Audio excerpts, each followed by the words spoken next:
Saudações! Este é o Assunto de Trabalhador, o seu podcast, seu guia jurídico idealizado pela Vincência Advocacia e pelo Instituto Edésio Passos.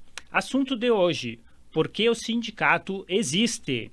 Hoje recebemos aqui o Dr. André Franco de Oliveira Passos, que é advogado, sócio fundador do Passos Lunar de Carvalho Vieira, idealizador e fundador do Instituto Edésio Passos e atual presidente, secretário-geral da Comissão de Direito Sindical do Conselho Federal da OAB. Também é membro consultor da ABRAT. Integrou a diretoria de Assuntos Legislativos da ABRAT de 2017 a 2018. Foi vereador aqui de Curitiba em 2 mandatos. Doutor André, seja muito bem-vindo, desde já agradecendo aqui a sua presença, sua saudação inicial e já respondendo, quem que é André Passos? Nilson, obrigado pelo convite, né? Primeiro, parabenizar você pela importante iniciativa de sempre tentar fazer com que o conhecimento se expanda, né? E o podcast Assunto do Trabalhador é mais uma dessas iniciativas sensacionais que você tem, que prova que, antes de tudo, você quer que as pessoas saibam não só os seus direitos, mas que aprendam e evoluam a cada vez mais. Hoje é dia 29 de abril e é um dia após o Dia Nacional, o Dia Mundial da Educação. E é uma prova de que você, além de um advogado brilhante, é um cidadão que sempre se preocupa com a evolução do conhecimento. O André Passos é uma pessoa... Primeiro, eu sou fruto de uma família que se forjou na luta democrática, né? Meus pais foram militantes na década de 60, antes da ditadura militar. Eles já atuavam tanto na universidade, como depois já o Edésio como advogado. Aí, com a ditadura militar, tanto o meu pai e minha mãe foram para a clandestinidade, foram lutar pela resistência democrática, acabaram sendo presos políticos. Eu nasci nessa conjuntura, minha mãe, inclusive, estava grávida de mim quando estava presa, e, obviamente, que essa conjuntura de luta pela democracia, eu vivendo isso, eu até achava que todas as crianças tinham na sua casa pessoas que discutiam isso cotidianamente, porque fui descobrir só mais tarde que não, que era a minha casa que tinha só era um núcleozinho de sempre as pessoas ficarem preocupadas, né, de como que a gente podia ter uma vida melhor, uma sociedade melhor e uma sociedade democrática. Então, antes de tudo, sou uma pessoa que sou fruto dessa história. Comecei a lutar nas causas sociais desde muito pequeno. Com 13 anos de idade já era secretário da Juventude, aqui vinculado às várias formas de juventude, tanto ligadas às pastorais quanto ao movimento estudantil. E, obviamente, que isso foi criando um jeito de sempre pensar nas injustiças, né? E para que a gente tenha um mundo mais justo, a gente precisa operar com algo que a sociedade criou muito bem, que é os direitos, né? O direito ele não nasce sozinho, ele é uma luta da sociedade, né? Então a gente sabe, você sabe bem, e os nossos ouvintes e telespectadores também sabem, de que a gente já teve uma fase da história do mundo de que não tinha leis escritas, né? Então passou a ter leis escritas e tal. Então o direito é uma conquista social, e para que a gente tenha essa conquista social, a gente tem que ter pessoas que lutem claramente. Então eu acho que eu sou isso. E além disso, e além da atividade profissional, antes de tudo, eu sou um pai. Isso eu acho que é uma coisa muito importante. Eu aprendi, eu sou pai de duas crianças que hoje já têm 16 anos, e quando eles nasceram, eu entendi que só tem uma função no social que eu tenho, que é insubstituível, que é a minha condição de pai. Então, antes de tudo, sou um pai e quero que eles tenham uma sociedade melhor do que eu ganhei dos meus pais e assim por diante. Quero que eles lutem para que eles também deem aos filhos deles uma sociedade melhor do que eles receberam de mim e assim por diante. E é isso que eu acredito que a sociedade pode evoluir. Então é esse que é o André Passos. Então, ok. Obrigado, André. Você está escutando Assunto de Trabalhador. Então, já entrando para o nosso tema de hoje, André, por que o sindicato existe? Olha, é interessante, o sindicato, como o direito, o sindicato também é fruto de uma necessidade da sociedade, da nossa sociedade civilizada, né?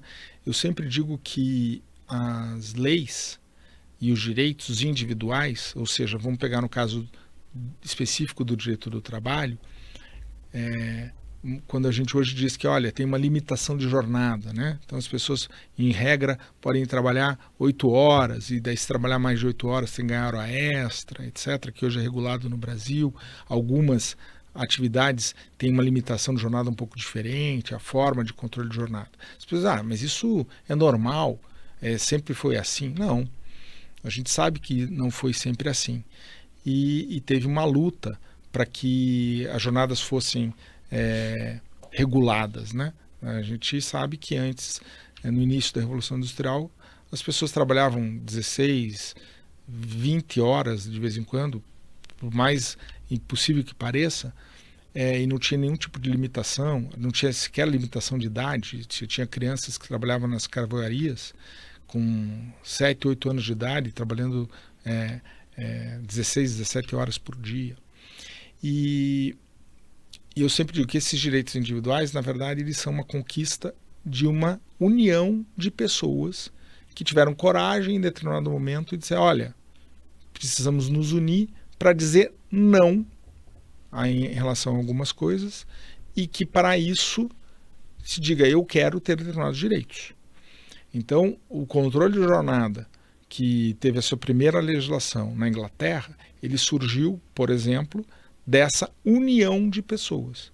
E essa união, que antes chamava de várias características, que podiam ser associações, etc., ela deu origem aos sindicatos. Tanto é que, no inglês, a palavra sindicato é union, que é exatamente essa noção de união de pessoas. Então, os sindicatos, na verdade, eles existem para você ter uma união de trabalhadores de uma determinada categoria, no caso do Brasil, para representar esses trabalhadores e também regular os seus direitos, as suas conquistas e, principalmente, fazer com que algumas conquistas que já existem continuem existindo. Então, esse é o motivo da existência dos sindicatos. E é fundamental que eles sejam fortalecidos. Por quê? Porque é muito complexo.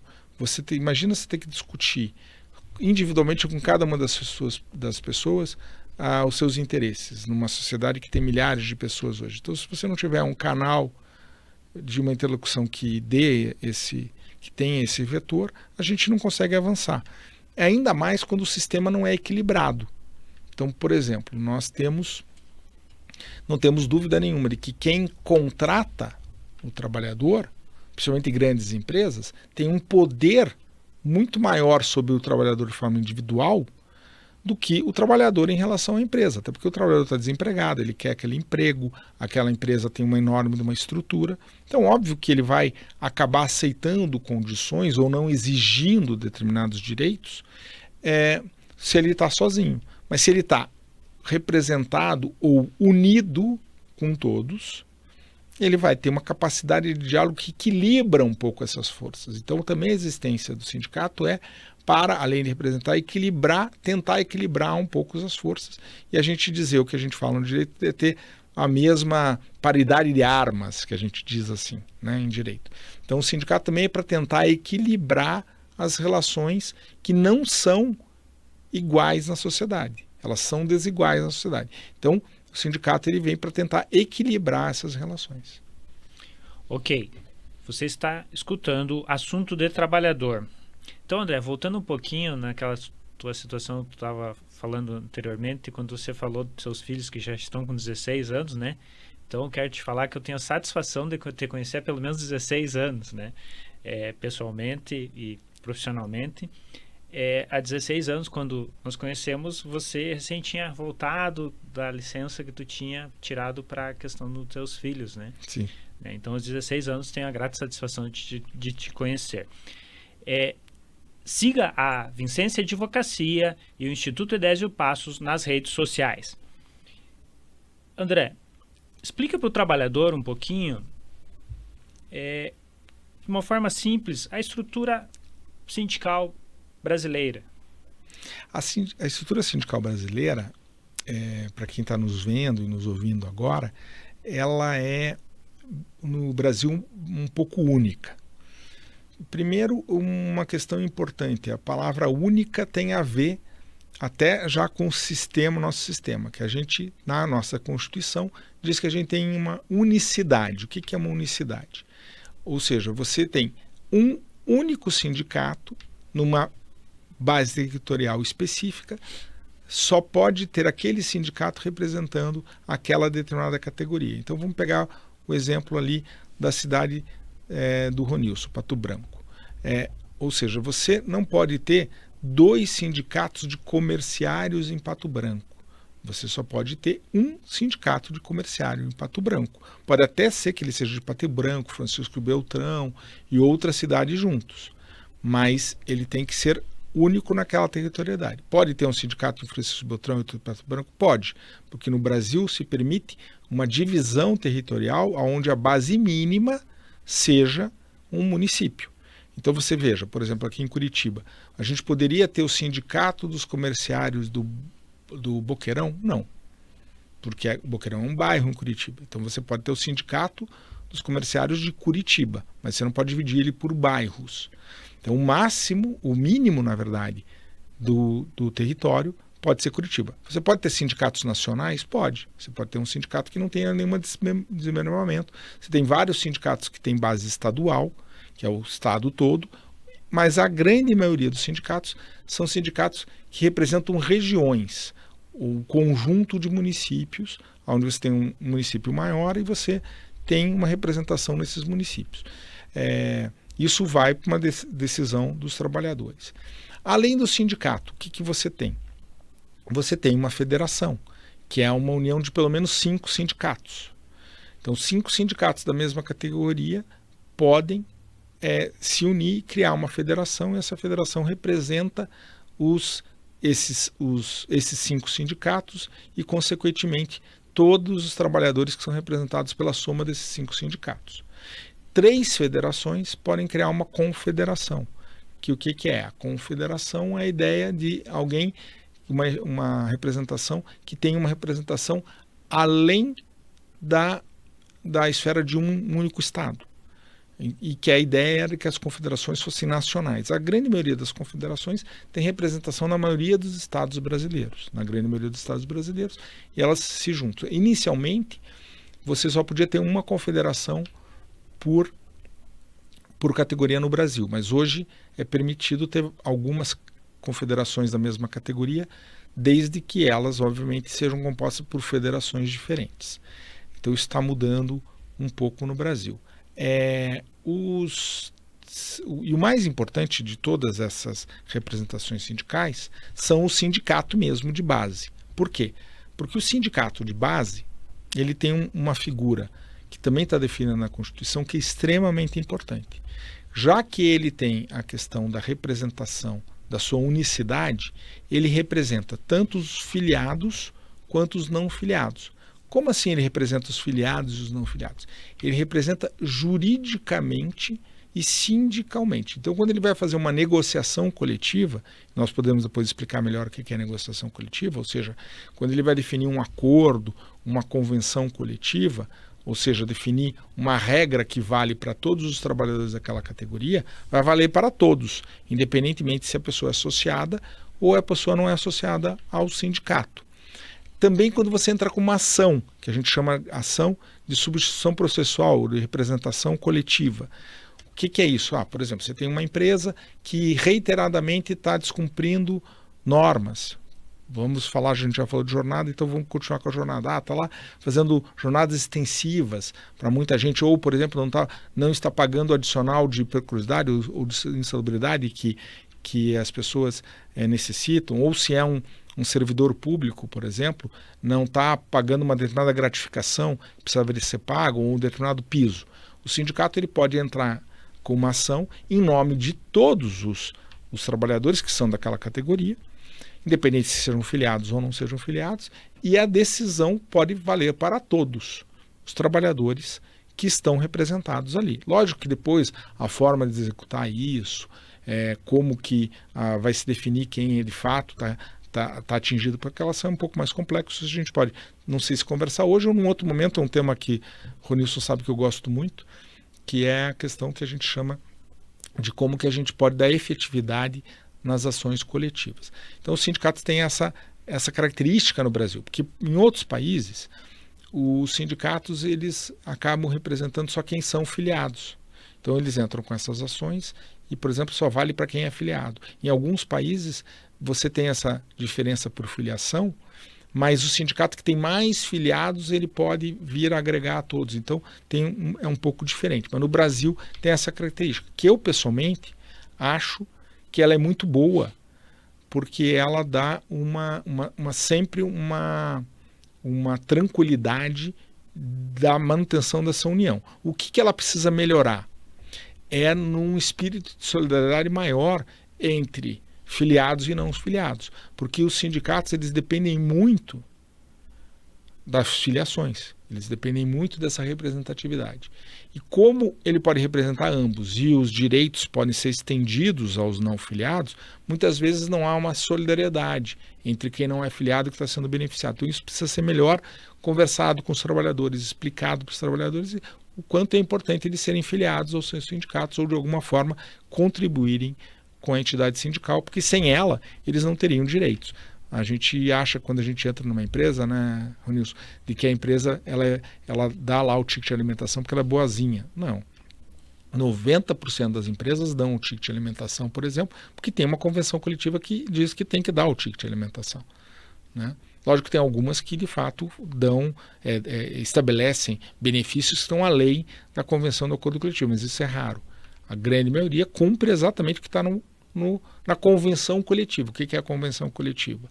É o que é negociado entre um conjunto de patrões, no seu sindicato de patrões, e o sindicato dos trabalhadores estabelecem normas que vão valer para todos. E muitas vezes o trabalhador, quando é contratado, ele acha que ele está recebendo aqueles benefícios só por boa vontade do trabalhador. Não, ele está recebendo o benefício porque está numa convenção coletiva, porque tem um sindicato que negociou essa convenção coletiva. Ok, obrigado, André. Então, você está ouvindo Assunto de Trabalhador. Tema de hoje, por que o sindicato existe? Aproveitando, André, como você falou, ontem foi o Dia Nacional da Educação. Eu quero deixar aquele abraço para as professoras, que sem elas não faz educação. Para os professores também, né? Para os professores também. Eu falo professoras principalmente porque a média nacional é em torno de 90%. Lá no Sudoeste, eu costumo falar que deve ser uns 98%. Né? Um abraço especial para as professoras de Palmas. Você sabe que é importante isso, porque a nossa língua portuguesa, que é machista, ela estabelece o genérico como se fosse sempre no masculino. Então você falou, 98% são mulheres, né? E a gente tem 2% de homens. Então, se a gente fosse seguir a regra tradicional, a gente teria que falar só professores, né? Mas não, você tem razão. Um abraço às professoras e também a alguns professores. Você sabe que minha esposa, ela é professora na Universidade Federal do Paraná de Direito Internacional, né? Então, eu quero deixar um abraço especial para ela também. Com certeza. André, aproveitando aqui, já que estamos num tema tão delicado para o trabalhador, tão delicado hoje na sociedade brasileira, qual que é a principal finalidade de um sindicato hoje na nossa sociedade? Então, a principal finalidade do sindicato é aquilo que eu estava conversando já de início, é a negociação coletiva. O que é a negociação coletiva? É exatamente o que diz o nome, é negociar, ou seja, fazer uma troca, né? A negociação é uma troca, de forma coletiva, vendo o interesse de todos que estão representados naquele momento.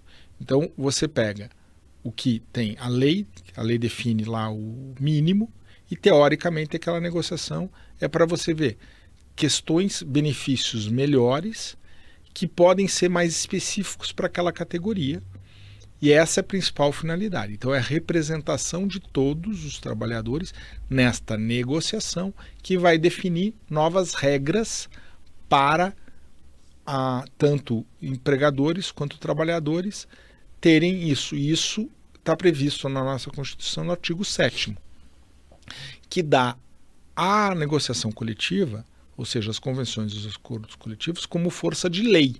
Então, ela é uma lei, é como se a gente tivesse no sindicato ali um conjunto de deputados e senadores que estariam fazendo leis só para aqueles trabalhadores daquela categoria. E, de fato, aquilo entra, que a gente fala um termo técnico mais complexo, que a gente diz, entra no arcabouço jurídico individual do trabalhador. O que quer dizer isso? Não, passa, além do trabalhador ter lá o direito, por exemplo, de trabalhar no máximo 8 horas, e se trabalhar mais de 8 horas tem que ganhar o adicional de 50%, por exemplo, se fizer 9 horas de trabalho, vamos dizer que um acordo diga não, se o trabalhador trabalhar 1 hora extra, ou seja, depois de 8 horas, ele, em vez de ganhar 50% de adicional, ele vai ganhar 75%, então para aqueles trabalhadores, eles vão ter um valor maior do adicional de hora extra, por exemplo.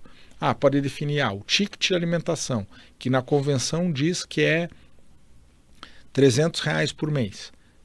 O acordo coletivo, por exemplo, o que é o acordo coletivo? É uma negociação entre uma única empresa e o sindicato. Vai dizer não, vai pagar R$500 por mês. Isso é através da negociação coletiva, até porque não tem nenhuma lei que obrigue a pagar ticket de alimentação. Não tem nenhuma lei que diga isso. Então, se você recebe ticket de alimentação, saiba que isso é fruto de alguma negociação coletiva ou de uma convenção ou de um acordo, por exemplo. Nós agora temos uma situação mais complexa, que a gente pode conversar um pouco depois, que hoje a nossa legislação diz o seguinte, de que é possível flexibilizar, ou seja, fazer alguns acordos que sejam, entre aspas, piores do que a lei. Então, passou até a ser mais importante ainda ser a figura da negociação coletiva, porque se você pode negociar algumas coisas piores do que a lei, não todas, mas várias coisas podem ser negociadas piores do que a lei, então tem que ficar mais atento ainda para essa função do sindicato, né? Porque hoje você pode até retirar direitos de uma determinada categoria através da negociação coletiva. Certo, obrigado, André. Você, trabalhador que está nos escutando hoje, nós estamos aqui de nova casa aqui em Curitiba, temos a satisfação aqui na primeira casa aqui em Curitiba, também temos a nossa casa de gravação também em Pato Branco, estamos aqui agraciados pela presença do Dr. André Passos, que está falando por que o sindicato existe. Pois bem, André, há muita discussão e há muita confusão do trabalhador, do servidor público, quanto a um tema delicado, dá para se falar assim, e que a mídia passa muita notícia equivocada. O imposto sindical vai retornar? Não, o imposto sindical, que era um apelido, né, que era usado, que era uma taxa compulsória, que era pago para os sindicatos, que era um salário mínimo, um dia de salário, que era passado todo ano para os sindicatos, ele não vai retornar. Na verdade, não é que ele foi extinto, ele nunca chegou a ser extinto. A nossa lei ele não extinguiu o imposto sindical, ele só deixou de ser compulsório, então ele não é mais obrigatório. Mas na prática, ele acabou sendo quase extinto.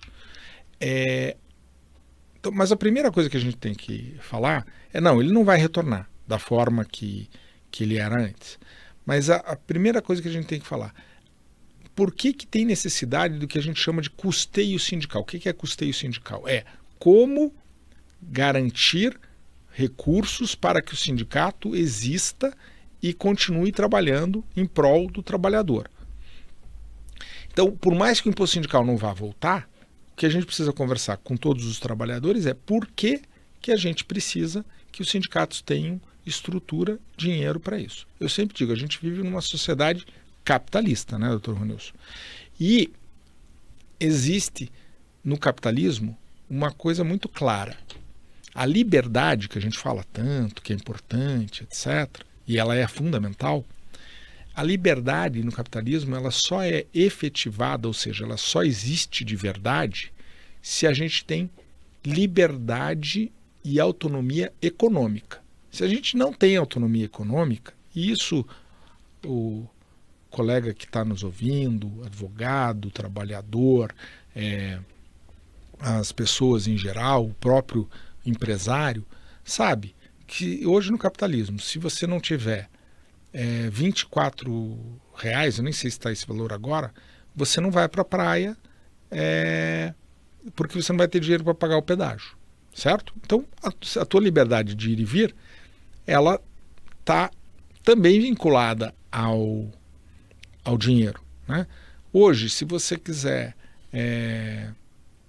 ir num determinado restaurante, você pode até entrar no restaurante, mas você não vai poder sentar e pedir alguma coisa se você não tiver o dinheiro para pagar a comida daquele restaurante. Então, as nossas liberdades, elas estão muito vinculadas a gente ter liberdade econômica.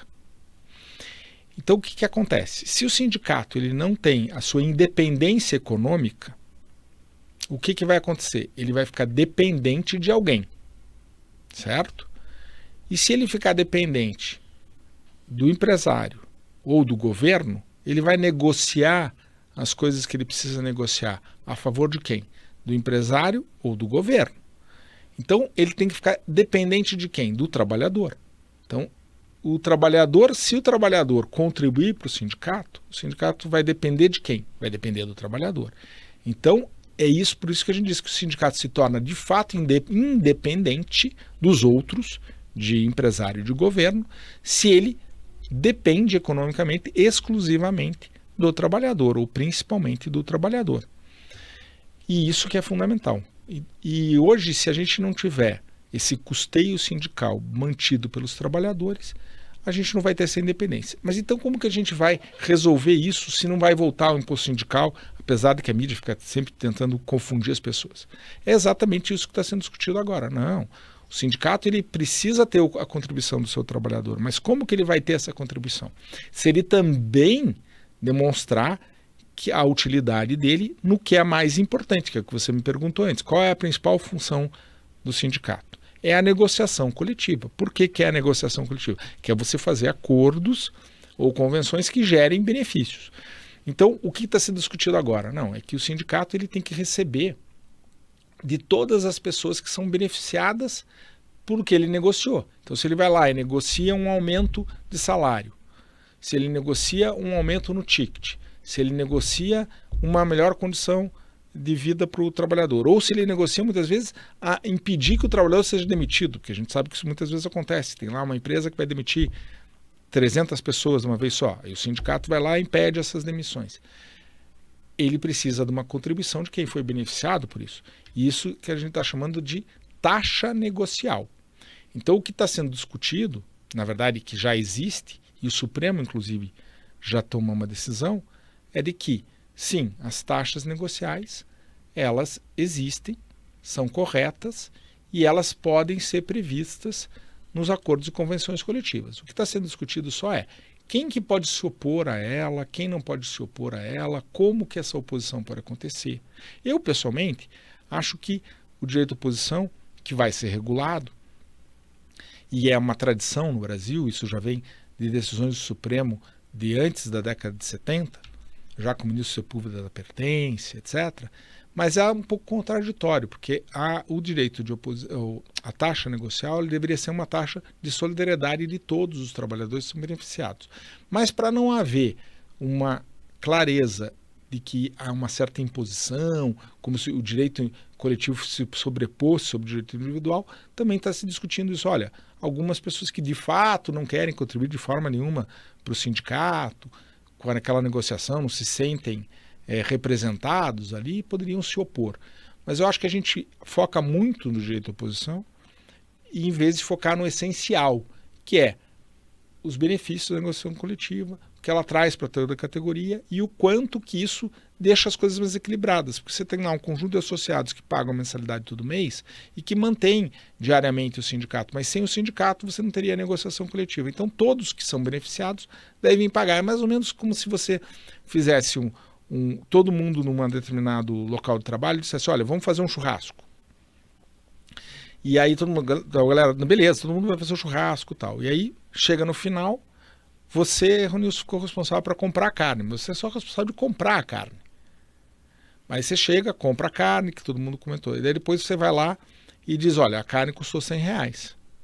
Aqui. E 10 colegas participaram do churrasco.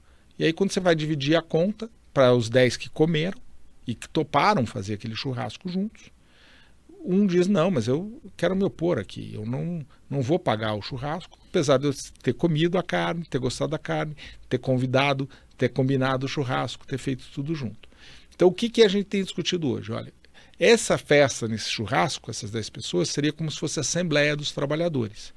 Então, a Assembleia decide, olha, esse tipo de acordo que a gente quer fazer, esse tipo de negociação que a gente quer fazer, a gente aceita 10% de aumento, 5% de aumento, e aí todo mundo ganha, vamos dizer que depois deu certo, negociou com a empresa, ganhou 5%, todo mundo ganhou 5%. Então o certo é todo mundo contribuir para o custo que foi essa negociação, porque tem um custo, tem que contratar advogado, o sindicato tem que ter imprensa, muitas vezes tem que fazer piquete de greve, tem que ter uma estrutura que mantenha o dia a dia. Tem que lembrar o seguinte, de vez em quando o sindicato está negociando com grandes empresas, tem enorme estrutura, então a pessoa vai lá no sindicato, vê aquelas sedes bonitas, e está dizendo, é um absurdo a sede ser bonita. Não, a sede não é absurdo. Ela tem que ser tão bonita ou melhor do que a sede das empresas, muitas vezes, porque a gente tem que estar no mesmo nível, né? Então o churrasco, que você combinou lá com os teus amigos, é mais ou menos como se fosse a assembleia. Então se todo mundo concordou que ia ter o churrasco, todo mundo concordou que o Ronilson ia comprar a carne, todo mundo vai dividir o valor da carne, porque todo mundo se beneficiou do churrasco. É a mesma coisa quando você tem uma Assembleia de Trabalhadores que definiu os critérios, as pessoas vão lá, têm os benefícios e todo mundo que recebe benefício tem que depois pagar a conta de qual que foi o custo de fazer a negociação coletiva. Por isso que a gente chama de taxa negocial. É o custo da negociação coletiva. Ok. Você está escutando assunto de trabalhador. É importante você, servidor público que nos escuta agora, esclarecer que a negociação coletiva do servidor público no Brasil é mais complicada ainda do que da iniciativa privada, que é aquele trabalhador da carteira assinada. Por quê? Infelizmente o Brasil não tem uma regulamentação específica, então diante de todas essas situações nós dependemos, por exemplo, de uma negociação com o gestor público, por exemplo, com o prefeito, e diante dessa negociação coletiva é que vai gerar uma lei. Ao contrário, o trabalhador que tem a carteira assinado, que tem a representação do seu sindicato, o sindicato pode negociar, como o André falou anteriormente, diretamente com o sindicato de patrões, ou diretamente com o sindicato empresa, que é o chamado acordo coletivo de trabalho. André, já respondeu basicamente a outra questão, que é a necessidade, a principal finalidade do trabalhador participar realmente da vida ativa do sindicato, de se filiar ao sindicato. Lembrando, trabalhador e trabalhadora, que vai responder e vai dar um ok, vai dar um ciente quanto a essa negociação coletiva ou quanto a proposta da empresa é a Assembleia. Isso. Né? A Assembleia da categoria. Portanto, só vai decidir quem estiver na Assembleia. Como é que pode ser feita essa Assembleia? É o estatuto do sindicato que vai determinar. Então é importantíssimo a sua presença, a sua participação no dia a dia do sindicato para ver como é que realmente funciona o sindicato, porque não adianta depois você cobrar e você não estar presente. Desta forma funciona a categoria, o seu sindicato. Pois bem, André, atualmente no Brasil há muitas dúvidas dos trabalhadores que sindicato ele pertence, como é que é a forma mais adequada para ele fazer isso e como é que a legislação brasileira hoje determina essa situação de saber qual que é o sindicato que aquele trabalhador que está nos assistindo hoje pertence?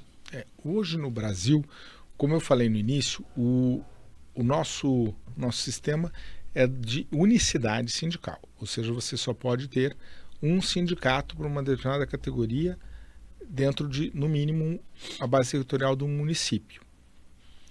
Então, como ele é o sistema de unicidade sindical, então a primeira coisa que ele já vai saber é que ele só tem um único sindicato que pode representá-lo. Essa é a primeira questão. A segunda questão, que de vez em quando é um problema no Brasil, que é o seguinte: em geral, em regra, ele é representado pela atividade econômica principal da empresa que ele trabalha. Então, se a empresa que a pessoa trabalha é da atividade principal dela, é o transporte, então ele vai ser vinculado à categoria de trabalhadores do transporte. É lógico que no transporte você pode ter diferenciações, pode ser o transporte de carga, pode ser o transporte de passageiros, pode ser um transporte de logística, e existem sindicatos mais especializados ou que a gente chama de ecléticos, por exemplo, que eles unem, no caso, vou pegar o exemplo do transporte, eles unem todas as atividades de transporte num único sindicato. Isso é possível. Há a possibilidade de ter um sindicato mais específico. Curitiba, por exemplo, como uma cidade muito grande, Curitiba região metropolitana, você tem o sindicato de transportes, trabalhadores do transporte, só do transporte de carga. E você tem o sindicato de passageiros urbanos, ou intermunicipal. Por quê? Porque é enorme. Aqui são 23 empresas do transporte urbano, são centenas de empresas de carga, tal. Então, nesse caso, os trabalhadores decidiram, né, historicamente, de que era melhor ter sindicatos mais específicos para ter gente mais especializada para ficar focado no trabalho de representação desse conjunto. Agora, você pode ter cidades e regiões onde é melhor estar unido, todo mundo junto, que daí tem mais força, porque você vai ter um sindicato que vai estar representando mais empresas, e aí um número maior de trabalhadores, quanto mais trabalhadores você pode estar representando, desde que você tenha condições de fazer essa representação, também você tem mais força quando você vai negociar com as empresas. Então, vai ter que ter um misto nisso. Então, a primeira questão que tem que ver é qual é a categoria que você está, mas em especial qual a atividade econômica da tua empresa. Agora, no Brasil, nós temos uma situação peculiar. Além da questão da atividade econômica da empresa, você tem algumas categorias que a gente chama de categorias diferenciadas. Isso existe ainda na legislação brasileira. O que é? São atividades que são tão específicas que você tem ou uma lei própria, uma lei já votada pelo Congresso Nacional que vai regular as atividades dessa categoria, ou, mesmo você não tendo lei própria, é tão claro que tem especificidades que já há nos usos e costumes e em decisões judiciais de que isso é uma categoria específica. Então vamos dar um exemplo. Se você está numa determinada empresa e a empresa é de fabricação de pães, mas você tem lá um técnico de segurança do trabalho naquela empresa, o técnico de segurança do trabalho ele não é representado pelo sindicato dos trabalhadores em alimentação, nas empresas de alimentação. Ele é representado pelo sindicato dos técnicos de segurança. Por quê? Porque os técnicos de segurança têm uma legislação própria, tal. Se tem eventualmente um engenheiro da alimentação, o engenheiro da alimentação ele é representado pelo sindicato dos engenheiros e tal, porque tem lá o sindicato dos engenheiros uma categoria própria. Aí, vamos dizer que essa empresa de panificação ela tenha caminhões próprios, não seja terceirizados, e tem lá um motorista. E esse motorista, porque tem uma lei própria do motorista, e antes de ter a lei já era uma atividade tão específica, por quê? Porque não fica lá dentro da panificação, fica na estrada, fica nas cidades e tal. Ele tem uma legislação própria, ou ele tem essa questão específica, então é no sindicato dos motoristas, que representam o que a gente chama motoristas de categorias diferenciadas. Agora, a secretária que não faz o pão, ou que não está lá na fábrica, ela é representada pelo sindicato dos trabalhadores em panificação? Sim. A menina que trabalha na telefonista, ela é representada pelo sindicato geral? Sim, porque ali não são categorias diferenciadas. Há um outro grande problema que existe no Brasil é que algumas empresas, elas têm um rol de atividades muito grandes e muito diferentes. Isso é um problema enorme que está sendo resolvido no Brasil e que isso precisa ser resolvido numa legislação própria, e acho que é um dos maiores problemas que tem hoje na questão da representação sindical. Vem das empresas. Porque como você tem que primeiro ver qual é a atividade principal da empresa, e de vez em quando a empresa escreve no papel várias atividades dela, mas não é bem a atividade principal que ela exerce. Então, no papel, ela diz lá que ela é uma empresa de asseio e conservação, de limpeza. Mas na prática, ela faz um trabalho, por exemplo, de metalurgia. Aí você vai dizer, mas como que no papel vai dizer que é de asseio e conservação e na prática metalurgia? Porque está lá nas outras atividades secundárias da empresa, está lá a metalurgia. Só que na cidade de Pato Branco, ela tem 90% dos seus trabalhadores trabalhando em metalurgia. Ela até tem trabalhadores asseio e conservação, mas são 10%. E aí fica essa discussão no judiciário. Mas então ela é uma empresa de metalurgia ou ela é uma empresa de asseio e conservação? E por que tem uma diferença grande isso, Dr. Ronilson? Isso o nosso ouvinte, nosso telespectador pode estar perguntando.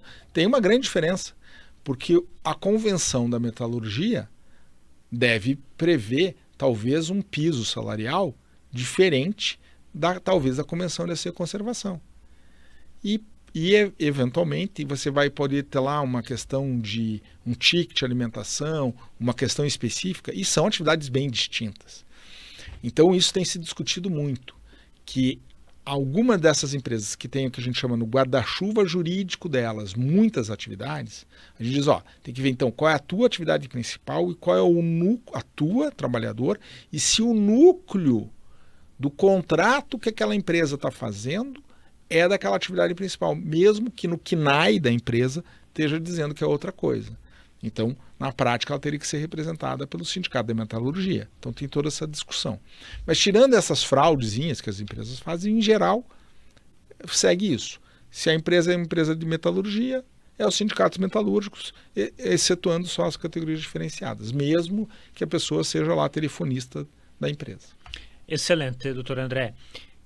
Se você, trabalhador, tem dúvida quanto à questão da atividade principal da sua empresa, pesquise pelo CNPJ na Receita Federal. Em casos de dúvidas, procure o seu sindicato mais próximo, que ele esclarecerá. Ou o doutor Ronilson, né? Agora, sabe, doutor Ronilson, eu acho um absurdo todas essas dificuldades, e todas tinham que ser muito mais claras. A única coisa, não é que seja boa isso, mas a única coisa que também isso gera é de que tem que falar com pessoas especialistas, né? Não só os advogados, mas principalmente as entidades sindicais. Então, assim, as pessoas têm que se aproximar das entidades sindicais. Exato. Primeiro sendo filiadas. E depois, por quê? Porque tem essas coisas muito corriqueiras, que a gente muitas vezes não sabe. Muitas vezes na carteira de trabalho, que tem que estar dito qual que é o sindicato que representa, mas de vez em quando a empresa, até a própria empresa anota errado. Uhum. Então é importante que isso seja esclarecido e o trabalhador saiba isso desde o início, porque isso vai definir várias coisas para o dia a dia do trabalhador, tanto no dia a dia como depois que ele vai sair da empresa.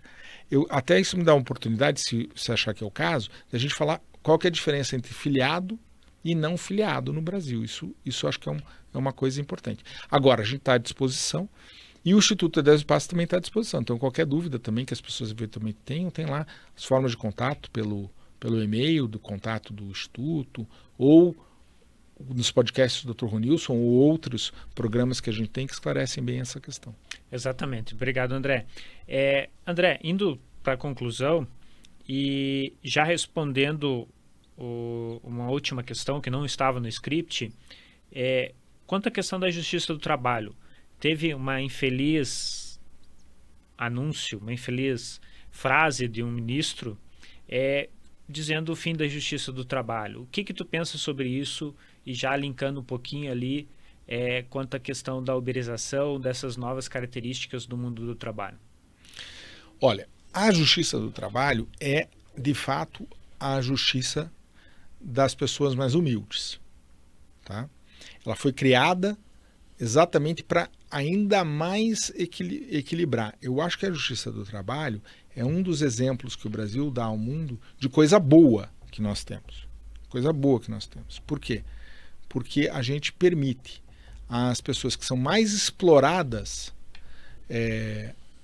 em algo que é vital, que dá dignidade para as pessoas, que é o trabalho, eles poderem buscar os seus direitos. Então ela é fundamental. É a justiça onde a gente sempre se sentiu acolhido, onde se a gente ia na época que estava sempre cheia a Justiça do Trabalho, você ia lá você via de fato o povo. Então, ao você querer acabar com a Justiça do Trabalho, é você fechar a porta do direito de justiça, de acesso à justiça ao povo.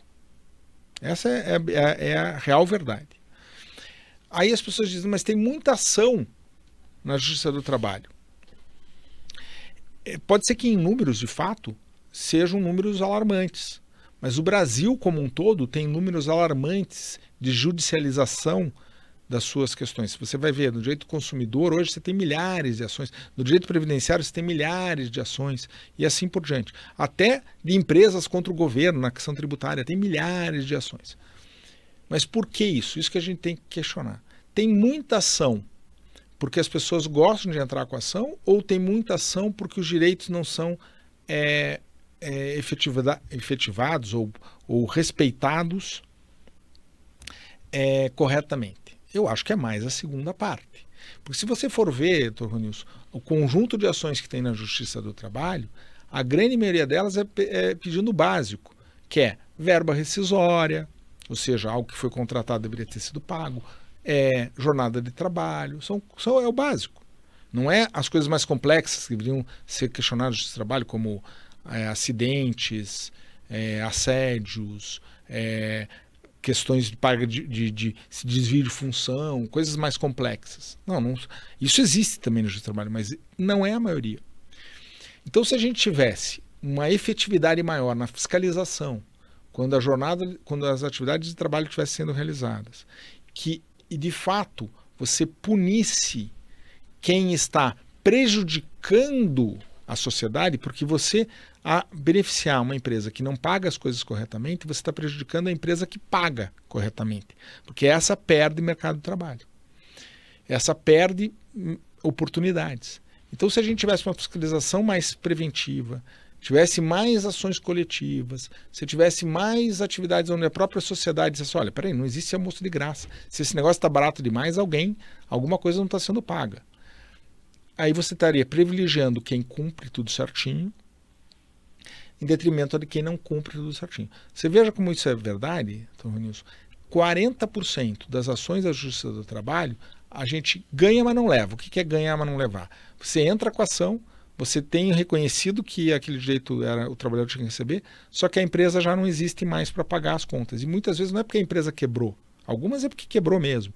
Mas muitas vezes é porque o dono da empresa fez ela desaparecer, mas ele ficou milionário. Está com dinheiro lá em Bahamas, está em outros lugares e tal. De fato, a gente tem empresas e pequenas empresas que sofrem muito. Isso também é algo que a gente tinha que mudar. Qual é o outro problema da Justiça do Trabalho? Ela trata muito os empresários desiguais de forma igual. Isso também está errado. A Justiça do Trabalho teria que se adaptar a tratar a Renault, por exemplo, de uma forma, e tratar a loja da tia da esquina, com todo respeito à tia da esquina, porque são os que mais empregam, de uma outra forma. Como, doutor André, ter trabalhadores de segunda classe? Não.